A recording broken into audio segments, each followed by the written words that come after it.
Papakilala po natin si Coach Myra Galyoso. Hello Myra, good morning. Oo. Miss Nina. Ayan. Okay, so Coach Myra, pakipaliwanag mo naman ano ba itong ibig sabihin ng pagiging IFBB professional athlete at nakakuha ka ng pro card sa iyong division? So yung IFBB Pro League professional license is the highest professional card for bodybuilding. So I just recently earned my professional card last October. It was held in Malaysia. So it was a journey for me kasi I've been aiming to earn that pro card for so many years because I started my bodybuilding journey last 2018. So ilang years na yun.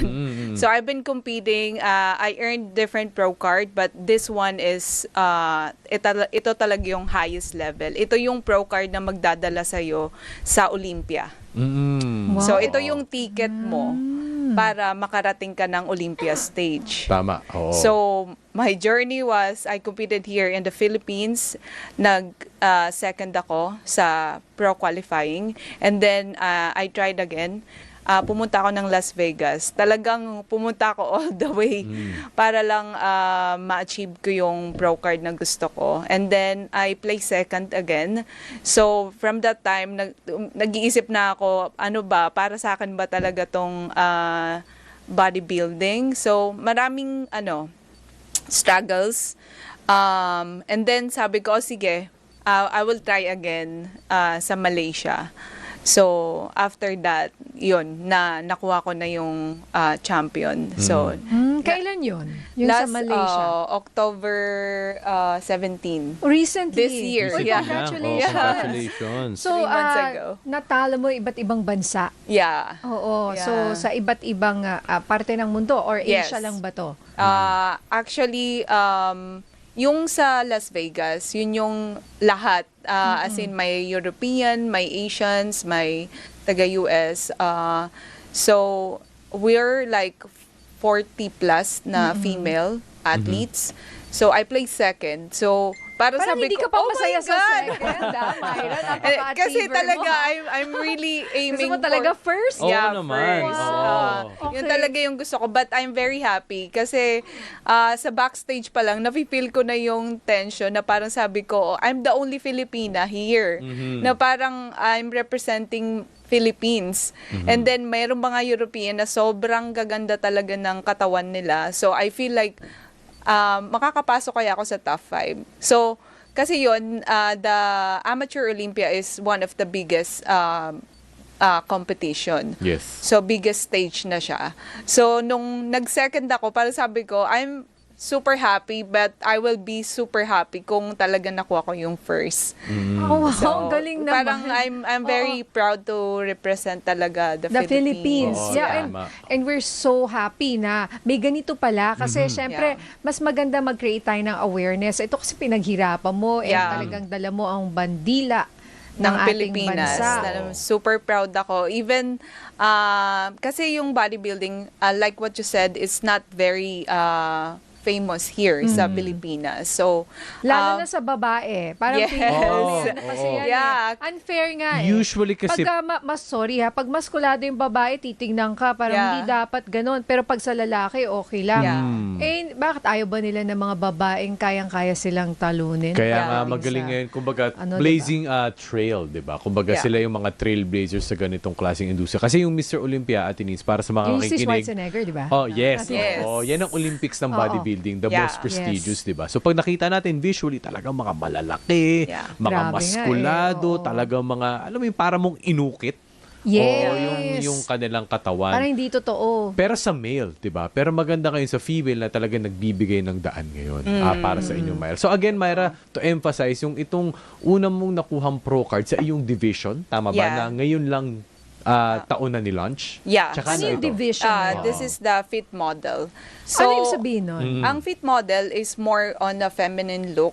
So, hindi siya yung parang pag Bato-bato. sinabi nilang, oh, you're a bodybuilder, na talagang grabe yung muscle, malalaki yung babae, na parang they look like a man na parang kaya nagkakaroon ng misconception na, bodybuilder ka, bakit ganyan yung itsura mo? Mhm. Bakit hindi ka masyadong malaki or mamuscle? So, meron kang muscle, pero yung sinatawag nila na pretty muscle. Mhm. So, Kaya fit model ang Yeah, tawag. fit model. So, very feminine, para siyang model look.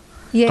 Correct. Oo, pero oo. toned na Yes. talagang Sobrang ano, batak. Oo. Yeah. Ganun ka nga Yeah. lang, kitang-kita Oo, ko na eh. oo. Parang, Yeah, so wow, meron siya- talo tayo mix. Oo, Oo, I'm sure. Kahit Oo. ganun lang. Oo.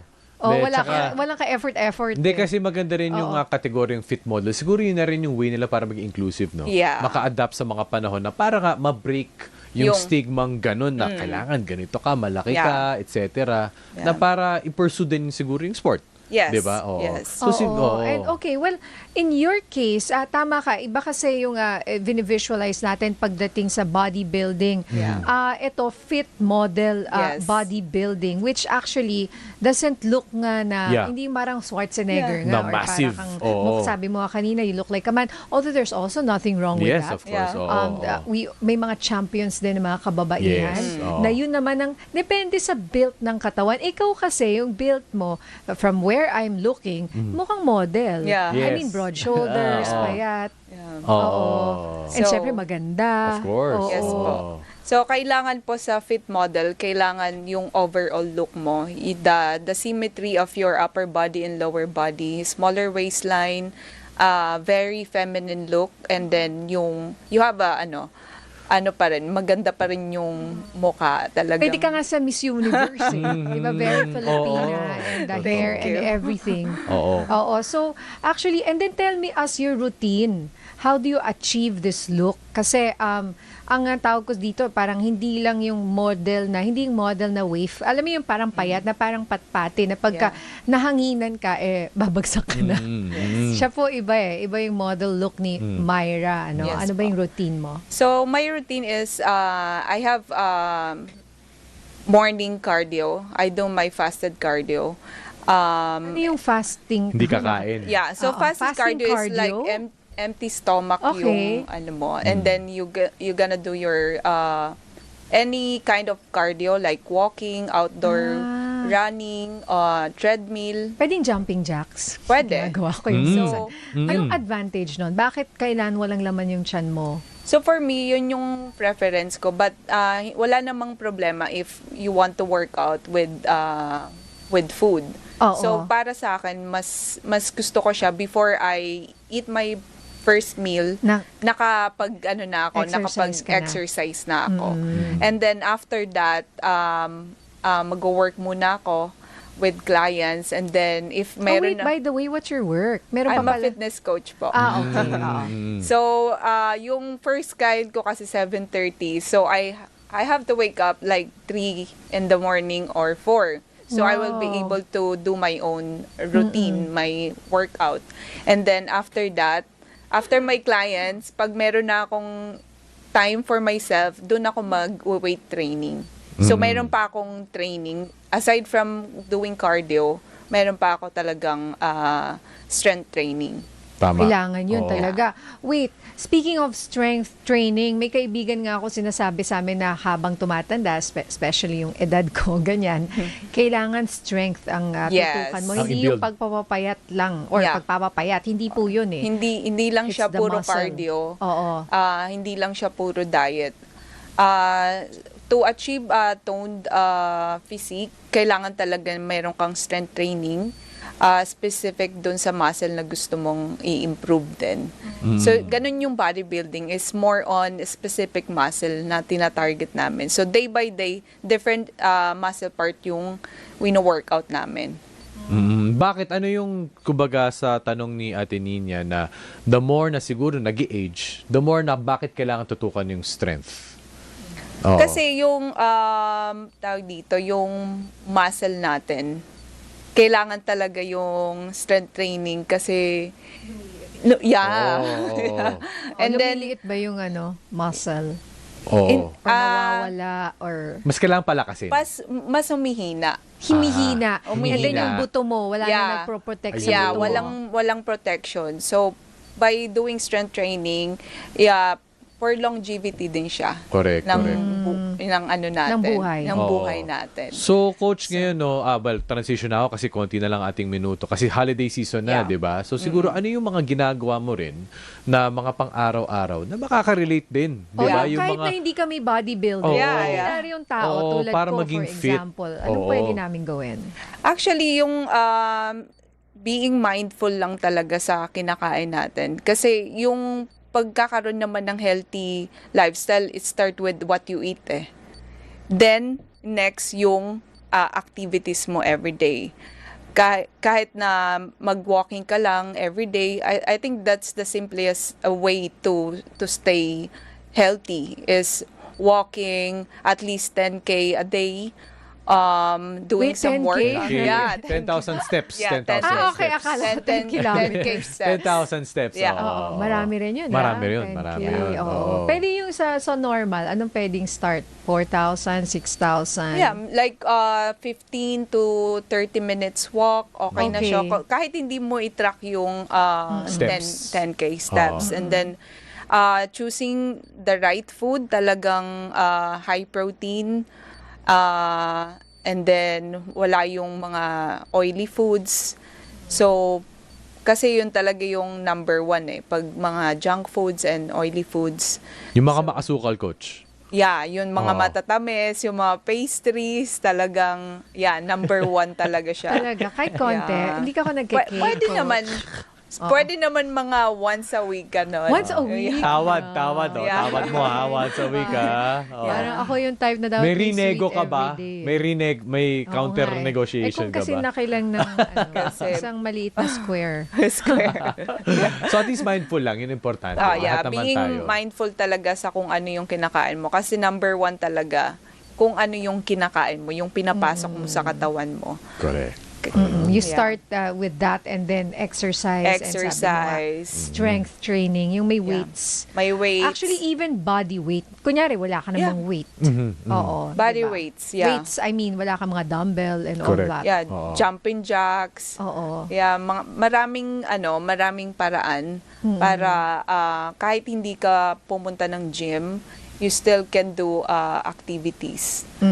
All right. Alright. And siguro, last na mensahe or tip sa mga katulad, sa lahat ng mga kababaihan para ma-inspire sa journey mo. Kasi binabasa ko, sayang, hindi na natin na pag-usapan. Bakit in-embark niya yung ganitong journey?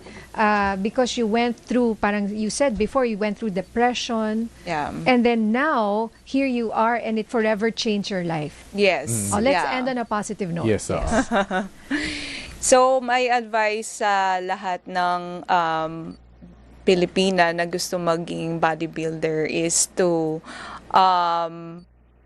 really make sure na you are ready to embark the bodybuilding journey physically, mentally, and financially. Because the sport is not cheap. So, you need to make sure you are capable financially and also more on mental. Because the diet and the workout is gonna be really tough along the journey. So, kailangan you have the self-talk muna na parang kaya ko ba to?